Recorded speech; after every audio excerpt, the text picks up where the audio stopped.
Bien, mais je pense que nous sommes en direct maintenant avec les gens qui ont sacrifié la Coupe du monde de football pour nous regarder. Ça nous met dans une sacrée posture, hein. Euh, alors, les amis, je vous suggère, puisque nous avons un petit peu de monde à l'écoute et en visio, que nous nous présentions chacun notre tour, plutôt que de s'interroger sur notre parcours. C'est nous qui allons le faire en direct. Et puis, on pourrait peut-être commencer par ordre alphabétique, hein, commencer peut-être par Gino. Très bien. Bonsoir, bonsoir à toutes et à tous. Donc, Gino Balderaki, moi, je suis le DRH de Kingfisher en France. Donc, Kingfisher, c'est des enseignes bien connues, hein, Castorama, Brico Dépôt et une toute nouvelle qui vient d'arriver d'Angleterre qui s'appelle Screwfix. Moi, j'ai rejoint donc le groupe Kingfisher en mars 2019. Ça fera bientôt 4 ans en mars. Et auparavant, donc, j'ai passé de près de 14 années dans le groupe Valeo où j'avais là une position plus internationale. Et encore avant, j'ai travaillé en Italie où j'étais le DRH de Telepio qui était Canal+, en fait, à l'époque. Et j'ai démarré par le groupe Areva il y a quelques années de cela. Voilà très rapidement mon parcours. Et est-ce que tu peux compléter en disant ce en quoi l'apprentissage t'intéresse? Ah bah oui, évidemment. Alors, donc j'ai le droit à plus de 2 minutes, André. Allez, oui, je pense que ça apparaîtra sur les autres questions qu'on va se poser. Très bien. Non, rapidement. En fait, on a mis en place maintenant depuis près de 2 ans des actions très très fortes, hein, entre l'apprentissage et l'alternance sur nos deux principales enseignes. On a comme ça accueilli près de 1500 jeunes diplômés de tout horizon. On a travaillé avec l'AFPA pour avoir donc des personnes qui étaient soit en CAP, soit en bac pro, et on a accueilli évidemment des personnes en bac plus 3, bac plus 4 ou bac plus 5. Pourquoi est-ce qu'on a accentué très fortement cette voie-là? C'est parce qu'en fait, on s'est aperçu que, au fil du temps, c'était un des meilleurs axes de recrutement. C'est-à-dire que on fait découvrir nos métiers. Il faut savoir que les métiers de la distribution sont quand même pas très connus. On a pu s'en apercevoir à travers nombreuses discussions qu'on a eues avec d'autres professionnels. C'est un moyen de faire découvrir nos métiers, c'est un moyen de faire découvrir nos parcours, c'est un moyen aussi d'insertion. C'est en particulier une des raisons pour lesquelles on a d'ailleurs toujours travaillé avec l'AFPA. Et puis, l'autre point qui a aussi bouleversé certains de nos schémas, c'est que avec le Covid, on a vu aussi arriver des populations beaucoup plus jeunes et plus féminisées dans nos magasins. D'accord. Alors, tu as effectivement débordé largement les 2 minutes, Absolument. mais ce n'est pas un problème, parce qu'en définitive, on reviendra même sur cette question-là dans la dernière partie de notre conversation. En revanche, je voudrais préciser aussi aux personnes qui nous écoutent que vous avez une petite rubrique qui s'appelle Questions, qui se trouve juste en bas de votre écran sur la droite, juste à côté de Chat. Et à tout moment, vous pouvez poser vos questions et Frédéric, Gino et moi nous ferons un plaisir d'y répondre, y compris en cours d'intervention. On ne va pas attendre la fin, en fait, pour vous donner la parole. Frédéric, même question, même punition. Bonsoir à toutes et tous. Frédéric Sauvage, je suis le directeur du Master de gestion des ressources humaines de l'IAE de Lille, qui relève de l'Université de Lille. Mais je suis ici surtout au titre de ma direction d'un CFA de l'enseignement supérieur qui s'appelle Formasup Hauts-de-France. C'est un gros CFA, hein, qui regroupe 12 000 apprentis, plus de 400 formations dans tous les domaines. Et nous regroupons l'ensemble de l'offre des universités et des grandes écoles de la région Hauts-de-France, en tout cas une grande partie de cette offre à destination des entreprises et des jeunes, de l'offre de formation par apprentissage. Et j'ajoute, pour terminer, que je représente aussi les CFA de l'enseignement supérieur, puisque je préside une association qui promeut l'apprentissage dans le supérieur, qui s'appelle ANASUP. Alors, pour devancer ta question, André, pour situer l'intérêt que j'ai toujours eu dans le cadre de mon parcours pour développer et promouvoir l'apprentissage en lien avec les entreprises, c'est que comme universitaire, l'apprentissage a toujours été pour moi une voie de démocratisation de l'accès à l'enseignement supérieur et d'élévation du niveau de qualification des jeunes. Donc, c'est une manière finalement pour les entreprises et les universités à travers l'apprentissage d'accompagner le développement des jeunes talents. Et il y a une chose aussi pour terminer qui est importante aussi et qui est un élément de cohérence dans mon parcours, c'est que au cœur de l'apprentissage, il y a cette volonté aussi à travers cette voie de formation que de s'intéresser au développement des compétences. Et pour développer des compétences, il faut à la fois réussir en pensée pour réussir en action, mais aussi réussir en action pour réussir en pensée d'un point de vue pédagogique. Quand on accueille nos étudiants sur les bancs d'une grande école ou d'une université, l'important, il est là, c'est aussi de le faire avec les entreprises dans une pédagogie interactive entre un parcours expérientiel en entreprise et finalement des connaissances qui sont promues et développées sur les bancs de la fac, pour caricaturer un peu. Mais la dimension pédagogique et de développement professionnel et personnel de l'apprentissage est un élément de fond. Parfait. Alors, bonjour à tout le monde aussi. Je me dépêche pour essayer de rattraper un petit peu de temps. Moi, je suis psychologue de formation, mais je vous assure, ça se soigne. Et ça n'est pas contagieux, a fortiori par visio. J'ai commencé ma carrière par la fonction RH. J'ai été DRH d'une filiale du groupe Saint-Gobain pendant pas mal d'années. Et puis, je me suis retrouvé du côté obscur de la force, en passant donc une partie de ma carrière chez les consultants et les formateurs. Parmi justement mon activité de formation, j'ai eu à mettre en place dans certaines grosses sociétés les formations de tuteurs. Donc, on aura l'occasion d'en reparler tout à l'heure. Malgré tout, j'ai le bénéfice de l'âge pour vous dire qu'au moment où j'ai commencé dans la fonction RH, en fait, l'apprentissage n'avait pas la cote.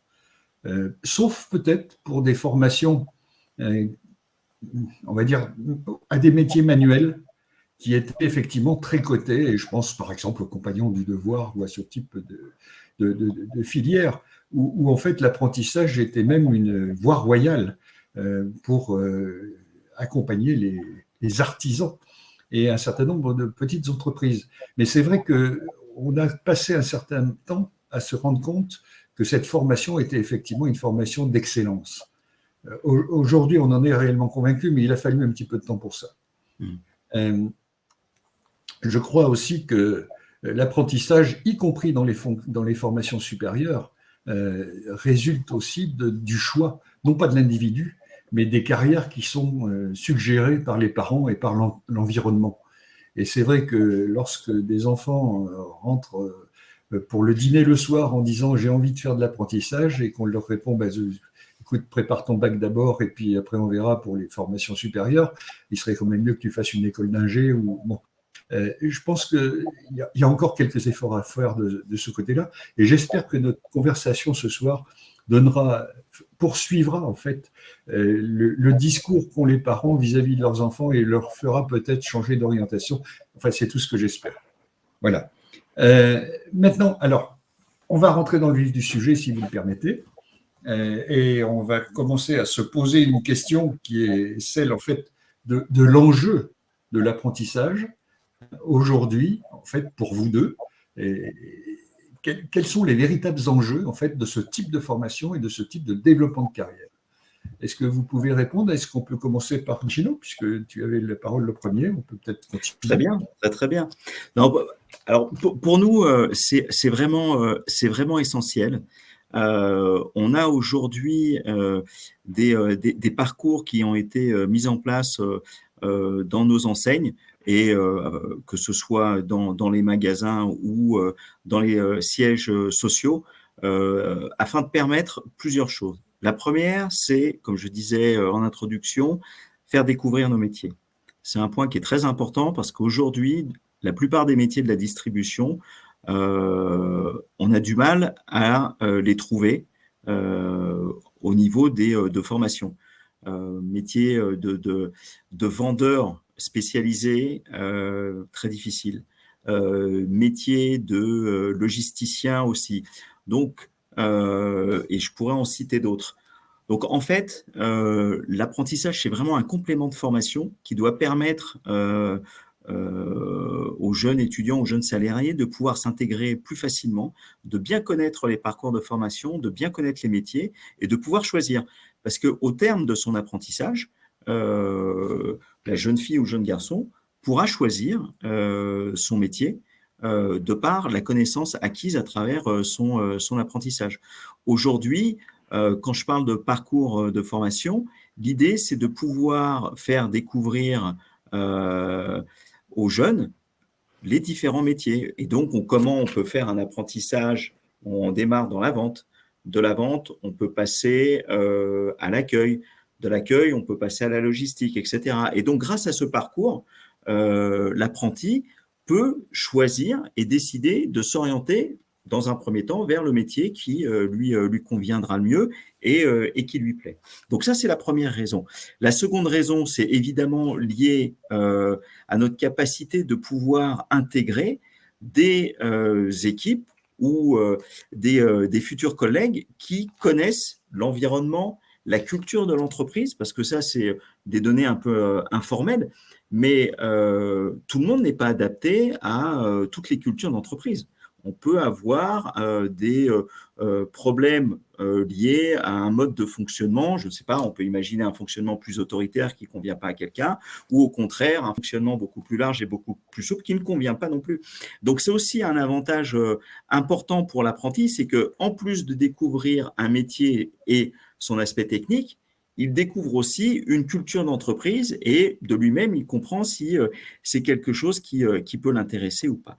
Et enfin, le troisième point, c'est, j'en parlais très très rapidement, c'est qu'on a besoin en fait d'avoir une population, on va dire, des collègues qui correspondent à nos clients. On a vu arriver de plus en plus, encore une fois, de jeunes pendant la pandémie qui se sont mis au bricolage. Et avoir des personnes qui nous ressemblent, quand on a son expérience client dans un magasin, c'est aussi très, très important. Et donc aujourd'hui, chez Kingfisher, on a pratiquement 30% de nos effectifs qui ont moins de 26 ans. Ce qui est, si je reprends ce chiffre il y a 3 ans, on était à 20%. Donc vous voyez, on a cette croissance qui caractérise en fait aussi un changement dans la population de nos clients. D'accord. Frédéric, si la même question t'est posée, et si l'on part du principe qu'il serait peut-être bon qu'on réponde à la fois aux opportunités et aux inconvénients ou aux risques que l'on peut avoir dans ce domaine, qu'est-ce que tu pourrais dire je vais presque dire de ta position qui est à la fois une position d'acteur et d'observateur? Aujourd'hui, on voit bien qu'on est à travers l'alternance, on est dans un choix affirmé, dans un investissement compétences pour les entreprises. Et nombre d'entreprises sont en train de l'opérer quand on regarde les chiffres. Aujourd'hui, on le voit, hein, l'alternance, l'apprentissage est largement promu par les pouvoirs publics. On ne va pas tarder à franchir le seuil des 900 000 apprentis en France en flux, et on va aller chercher les 1 million dans les quelques mois qui viennent. Et on voit bien qu'une partie de ces apprentis sont les jeunes qui vont rester dans les entreprises demain. Les entreprises qui sont partenaires de mon CFA, pour un certain nombre d'entre elles, 50% aujourd'hui de leur recrutement provient de l'alternance. Ce qui veut dire que si des entreprises veulent aussi investir dans les compétences, ça passe par un investissement dans l'alternance, dans la mise en place de stratégies alternance, au risque en termes d'attractivité organisationnelle et aussi de marque employeur, hein, pour utiliser des notions à la mode, c'est aussi pas donner la possibilité à un moment donné à des jeunes d'éprouver, si je puis dire, des possibilités dans les entreprises qui veulent les accueillir, et donc plutôt se tourner vers des entreprises qui leur permettent déjà de rentrer sur leur marché interne et de se socialiser, d'expérimenter des métiers, un développement des compétences et pourquoi pas déjà d'expérimenter des parcours de développement professionnel. Dans les mois qui viennent, l'État entend consolider le développement de l'alternance. Il l'a fait à travers une loi qui était la loi de 2018, qui a offert beaucoup de liberté pour créer des filières en apprentissage. D'ailleurs, des entreprises créent leur CFA. Elles sont nombreuses à le faire vraiment sur des filières spécifiques, très cœur de métier. Elles le font en partenarisant avec des écoles, avec des CFA. Donc, le risque aussi, c'est un effet d'éviction, si je puis dire, d'un certain nombre de partenariats privilégiés si on n'investit pas vraiment. Donc, j'ai envie de dire, c'est une opportunité aujourd'hui. On voit qu'il y a des aides auprès des employeurs. À voir si fin décembre, elles sont reconduites. Pour rappel, ces aides sont aujourd'hui de 8 000 € par contrat. On aura l'information dans quelques jours, dans quelques semaines, si le gouvernement entend les pérenniser. Mais à travers l'alternance, il y a aussi l'idée de construire des relations dynamiques avec la jeunesse, de bien mesurer à un moment donné les attentes et les préoccupations de cette jeunesse dans cette phase de montée en compétences en lien direct avec une entreprise. Donc, c'est aussi une question d'attractivité organisationnelle auprès de futurs recrues. Voilà ce qui se joue finalement à travers l'alternance quand on va atteindre 1 million finalement de jeunes chaque année. On y est presque. Ça pose la question des stratégies alternance qu'on entend mettre en place dans les entreprises. Alors justement, à propos de stratégie, tu laissais entendre que ça laissait la porte ouverte pour le choix réel d'un métier avec ce que disait Gino tout à l'heure, la capacité de tester sa propre capacité à supporter l'environnement du métier, ce qui est assez fabuleux ça.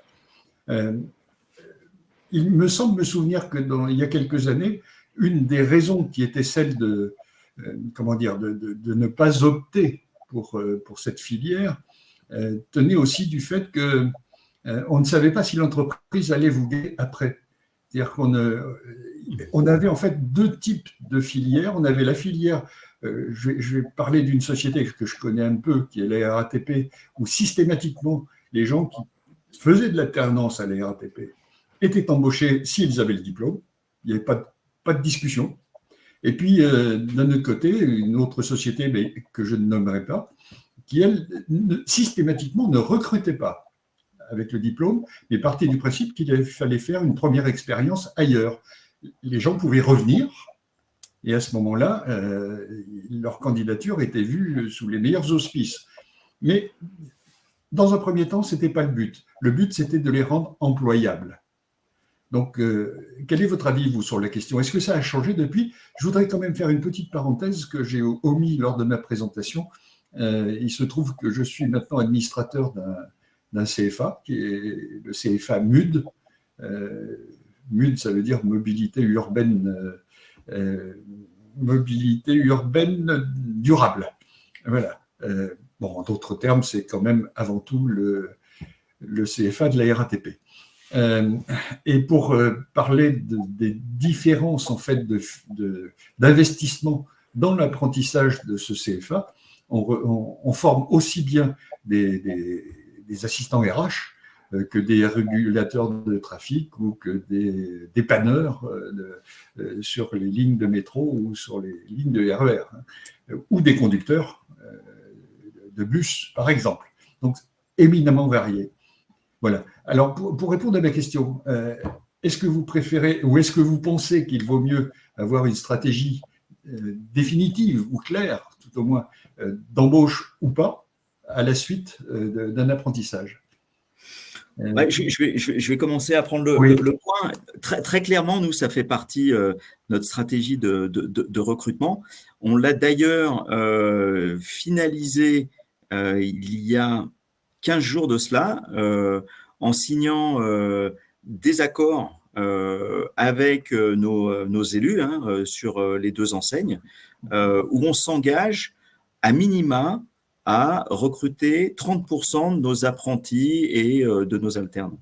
Voilà. Donc, il y a un engagement fort qui a été fait par l'entreprise, parce qu'on considère que pour nous, les alternants ou les apprentis ne sont pas des personnes que l'on prend pour boucher des trous ou parce qu'on ne veut pas recruter. Non, on a choisi cette filière pour bénéficier en fait de tout le parcours de formation, que ce soit la formation à l'école ou en université, et donc d'allier le théorique avec la dimension pratique. D'accord. Et avoir, après 1 ou 2 ans d'apprentissage ou d'alternance, des jeunes qui soient tout de suite à l'aise dans leurs fonctions, bien dans leur peau et heureux de travailler avec nous. Cette dimension-là est hyper importante.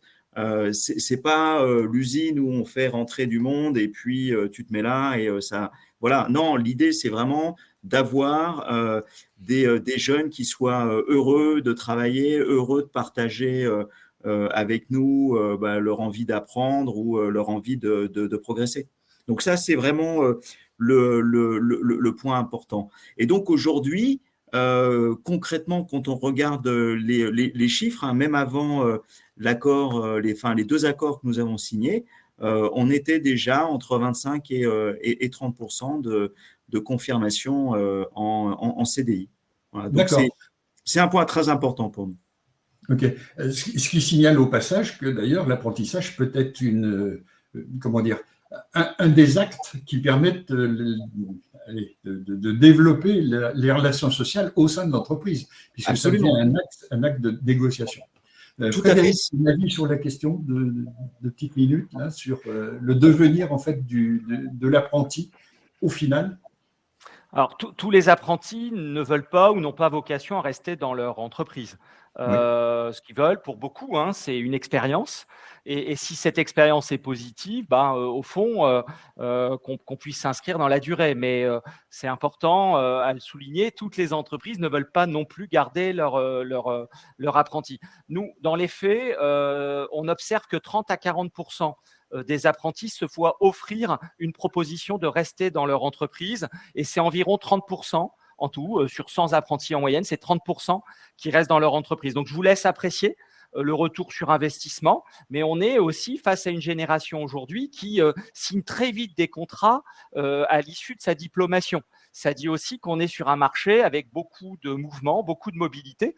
Ça dit aussi que pendant la durée du contrat, on voit aussi beaucoup de rupture et quand on dit beaucoup, on les a vus monter en puissance. Hein, moi, dans mon CFA, c'est de l'ordre de 5 à 6% de rupture pendant un parcours en apprentissage parce qu'il y a une volonté chez les jeunes d'enrichir finalement leur parcours à travers des expériences progressives et qui les fassent maturer. Donc, j'ai envie de dire, moi, je pense que par essence, si le contrat il est de date à date, ça c'est la relation d'emploi, potentiellement s'inscrit toujours dans le moyen long terme à travers l'apprentissage. On développe un potentiel.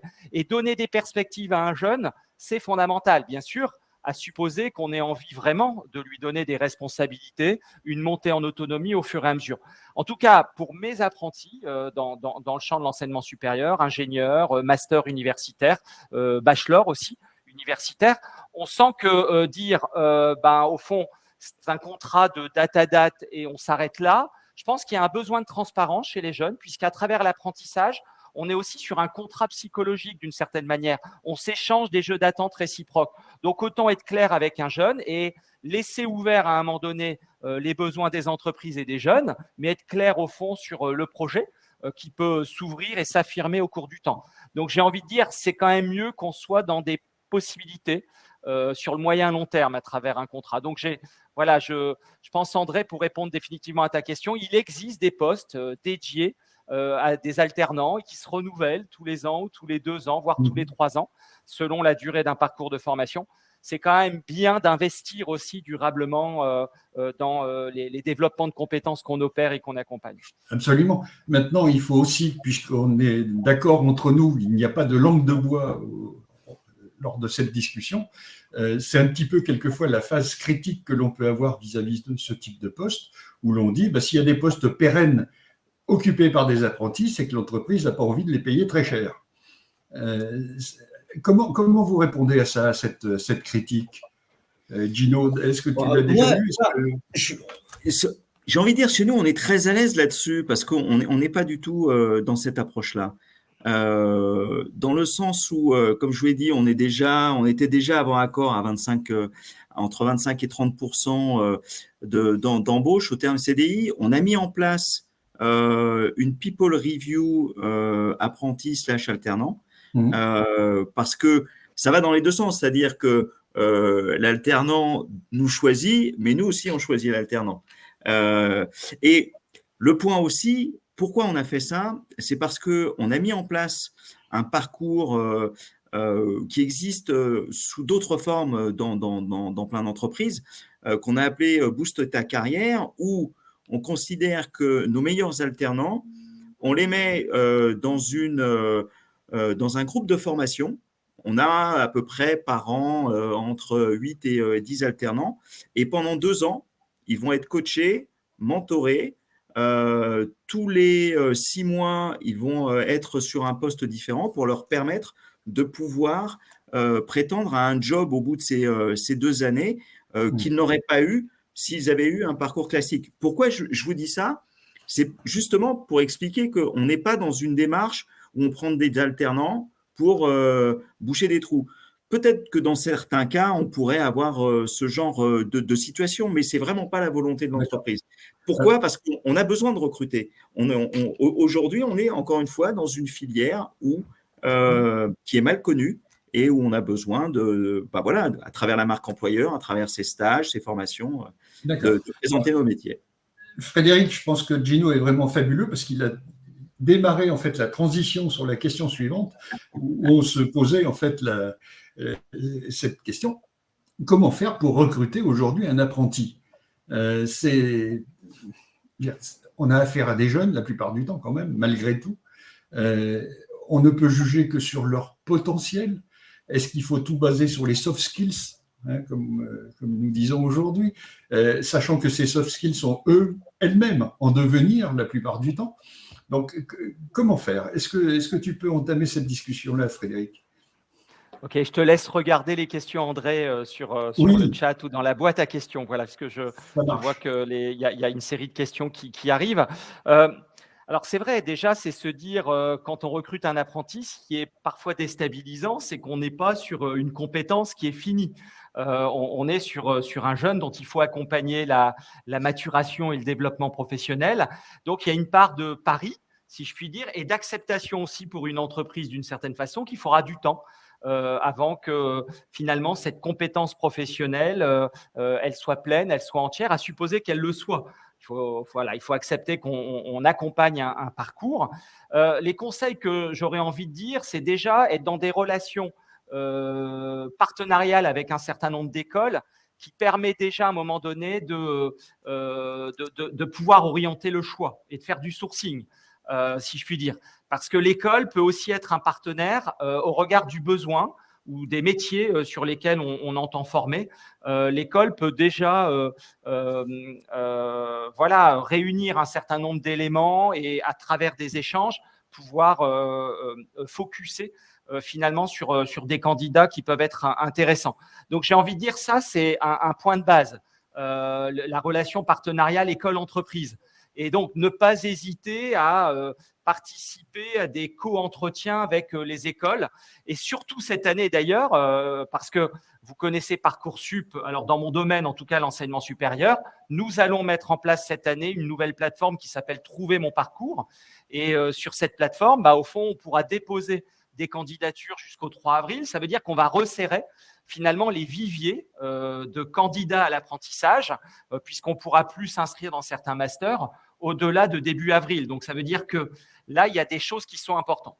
J'ai envie de dire, au-delà de la relation école-entreprise et à travers aussi la connaissance qu'on a de certaines formations et de leur sélectivité et de leur parcours, si je puis dire, pour savoir comment un jeune pourra maturer dans le cadre d'une formation, c'est aussi travailler sur finalement la promesse d'emploi qu'on va faire à un jeune durant son apprentissage.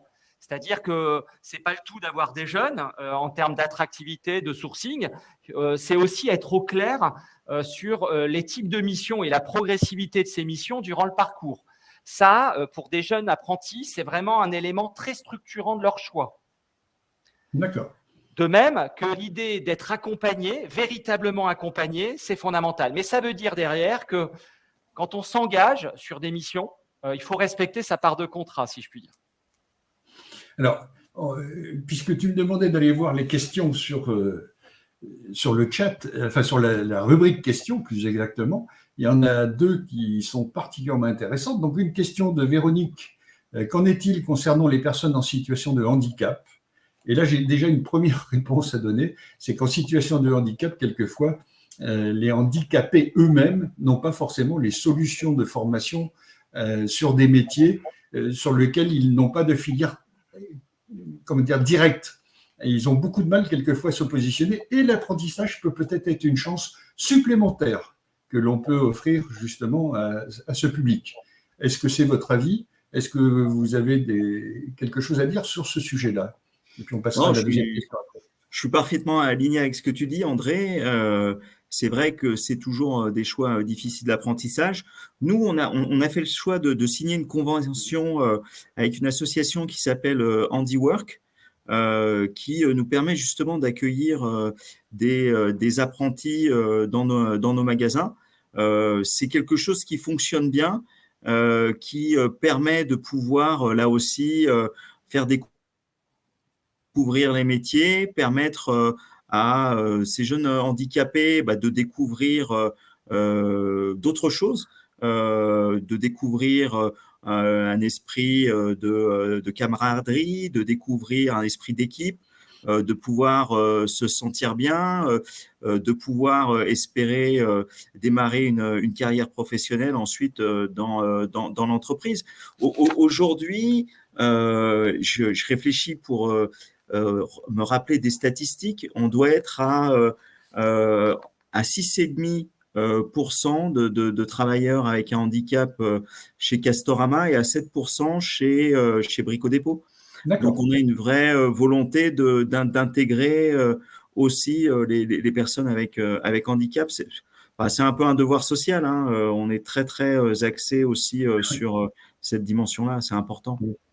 Mais tu le sais comme moi, un bon nombre de sociétés ne sont même pas au minimum. Je sais bien. D'accord. Alors, Frédéric, une question. Bonjour. Pensez-vous que le statut d'apprenti peut disparaître une fois la prise de poste après son contrat? Je pense que c'est pas une question complètement inattendue. C'est-à-dire, est-ce qu'à partir du moment où on a été, identifié comme étant apprenti sur un poste, est-ce que les gens vont nous reconnaître comme réellement sortis de l'apprentissage une fois que l'on sera titularisé? Est-ce que tu as quelque chose à dire, à moins que tu veuilles aussi répondre sur la question précédente? Oui, sur la question précédente, puisque tu veux, André, qu'il n'y ait pas de langue de bois dans le cadre de notre échange. On a un gros boulot à faire collectivement pour promouvoir l'apprentissage pour des personnes en situation de handicap et leur donner réellement l'accès à l'apprentissage. Ou alors, à les aider à mieux se situer dans leur parcours. Pourquoi je dis ça? Aujourd'hui, c'est 900 000 apprentis en France, c'est 9 000 apprentis en situation de handicap, en tout cas déclarés. C'est moins de 1% pour dire les choses, ce qui n'est pas possible en fait. Hein. Alors on s'interroge, nous, CFA, pour savoir si ces jeunes qui d'un point de vue identité sont encore en construction, hein, identité professionnelle notamment, identité sociale dans leur entreprise, dans leur études, si au fond il y a une autocensure dans le déclaratif. Mais on pense aussi que même si on peut faire des aménagements de parcours à travers l'apprentissage, même si on peut mettre en place des moyens spécifiques, on en a l'occasion, même si, par exemple, on a des personnes dédiées à la fois dans les entreprises et dans les CFA. Je salue la référente handicap d'ailleurs de mon CFA qui nous écoute.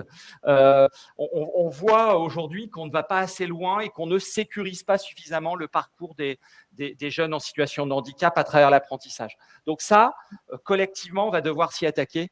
Et c'est pour ça que je me permets d'intervenir parce que là, il y a des marges de progression évidentes. Pour répondre à la question qui est posée, je connais effectivement des entreprises qui réservent des postes et effectivement des apprentis tournent.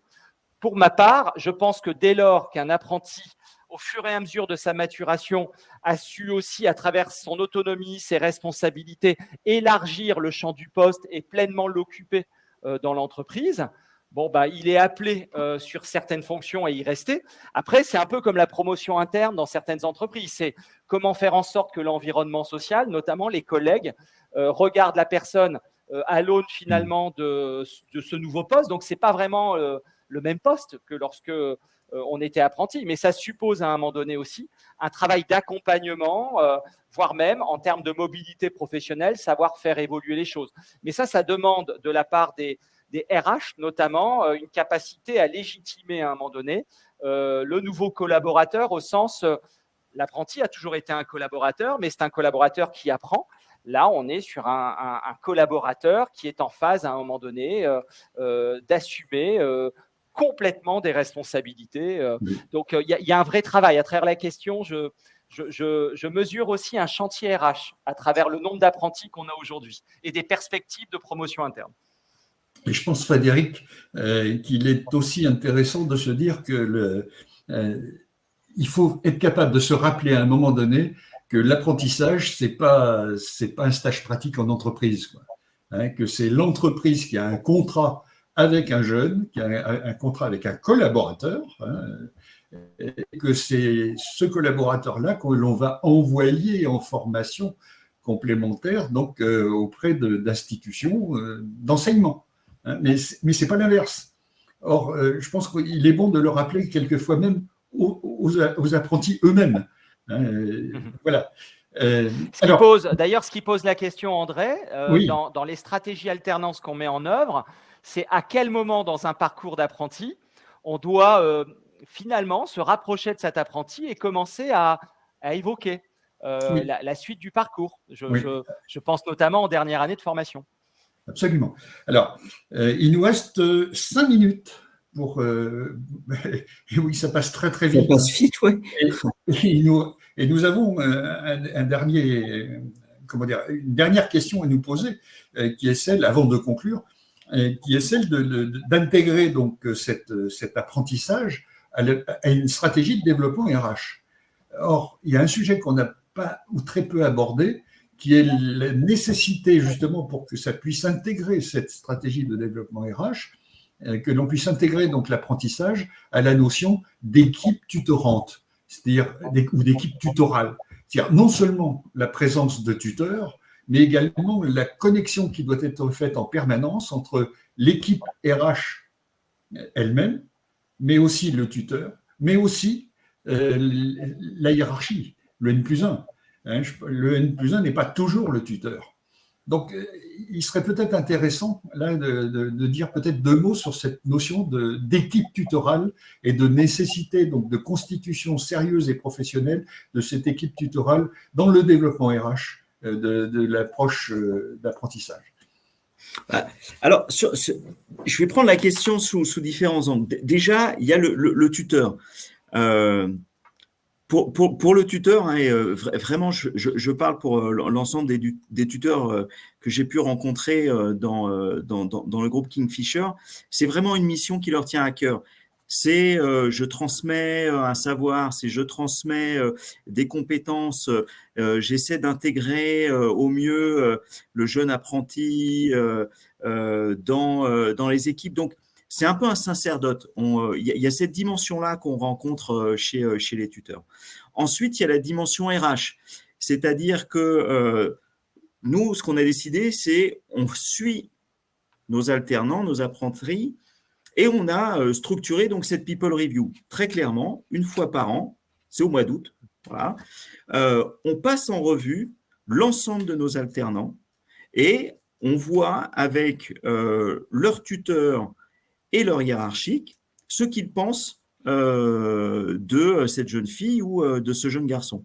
Et donc, on les traite exactement comme n'importe quel autre collègue de l'entreprise parce qu'on souhaite qu'ils soient vraiment considérés comme des membres à part entière de nos équipes. Et donc, ça a permis quoi ? Ça a permis de professionnaliser le regard qu'on avait sur l'apprenti. c'est vrai que pendant longtemps, l'apprenti, voilà, c'est un jeune, il arrive, il fait son truc et puis après il repart. Non, maintenant, aujourd'hui, on est passé à une autre dimension où c'est un jeune, on l'accueille, on veut qu'il se sente bien et après nous, on regarde si effectivement, par rapport à nos critères, par rapport à notre culture, il peut continuer le chemin avec nous. Donc, ce qui veut dire que on a un feedback et un regard très approfondi sur le parcours, qu'il reste 1 an, 2 ans, voire 3 ans avec nous, pour ensuite lui faire aussi ce feedback. Parce que c'est ça qui est intéressant dans cette démarche de People Review, c'est qu'on va le voir après, on va lui dire, voilà, qu'est-ce qui a marché, qu'est-ce qui n'a pas marché, ce sur quoi tu peux progresser, etc. Donc oui, il y a un vrai changement. Ouais. Il y a une question d'ailleurs au passage là, qui est de savoir si c'est un élément constitutif de la GPEC, l'apprentissage. Alors moi, je répondrais que l'apprentissage… Très vite, hein, il nous reste quelques minutes. Super, ça fait partie de la diversité et de l'inclusion. Aujourd'hui, on a intégré complètement la politique jeune à l'intérieur du domaine de la responsabilité sociétale de l'entreprise. Et donc, certes, il y a un pan GPEC, mais c'est avant tout lié à la diversité et à l'inclusion. D'accord. Frédéric, je pense que si je te laisse la parole, il faut que tu sois aussi l'homme de la conclusion, puisque nous nous arrêtons dans 1 minute et demie. On n'a pas eu assez de temps, il fallait qu'on prenne 1 heure. Ah oui, on va demander à Parlons RH qui nous en donne un peu plus. Oui, moi, par rapport à cette question justement de l'apprentissage comme levier de la GPEC, aujourd'hui, on y est pleinement pour un certain nombre d'entreprises à travers des acteurs qui sont en action sur des logiques de recrutement, de partenariat, on l'évoquait, sur des logiques aussi d'aménagement et de gestion de parcours d'apprentis, sur des logiques aussi de professionnalisation des équipes tutorales, André, sur la question que tu as posée. On voit qu'on doit encore travailler et renforcer ce côté RSE qui est souligné par Gino, sur les dimensions notamment inclusion. On a un travail partagé à mener pour intégrer davantage d'apprentis en situation de handicap. Et par ailleurs, on sent bien qu'aujourd'hui, le grand défi, c'est effectivement de travailler l'attractivité organisationnelle, si je puis dire, l'attractivité le plus en amont possible, puisque désormais avec l'apprentissage, on se situe très en amont d'un parcours d'un jeune. Ça suppose que l'entreprise travaille aussi l'orientation vers ses métiers et vers son entreprise, mais aussi au-delà, savoir gérer l'aval, si je puis dire, et le lien qu'on a construit avec un apprenti, parce que par capillarité, c'est aussi une image, marque employeur finalement qui se diffuse à travers l'apprentissage. Voilà les quelques éléments de conclusion qu'on pouvait avoir et partager ensemble. Merci beaucoup Frédéric, merci beaucoup Gino. Je pense que nous avons peut-être éveillé la curiosité d'un certain nombre de personnes qui voudront prendre contact avec nous par l'intermédiaire certainement de Parlons RH. Ça me semble possible. Et il me semble aussi possible de dire qu'il y aura un replay de ce qui vient d'être dit et que nous pourrons à nouveau être vus par d'autres personnes. Donc, si nos propos vous ont intéressé, je vous conseille de les transmettre aussi à vos amis et à vos collègues de façon à ce qu'ils puissent reprendre date avec nous sur ce même média. Voilà. Merci encore, merci à vous tous. Dépêchez-vous, le match n'a pas encore commencé, donc de toute façon, vous avez encore un petit peu de temps. Et puis, à peut-être une prochaine fois. Merci et au revoir. Merci, bonne soirée.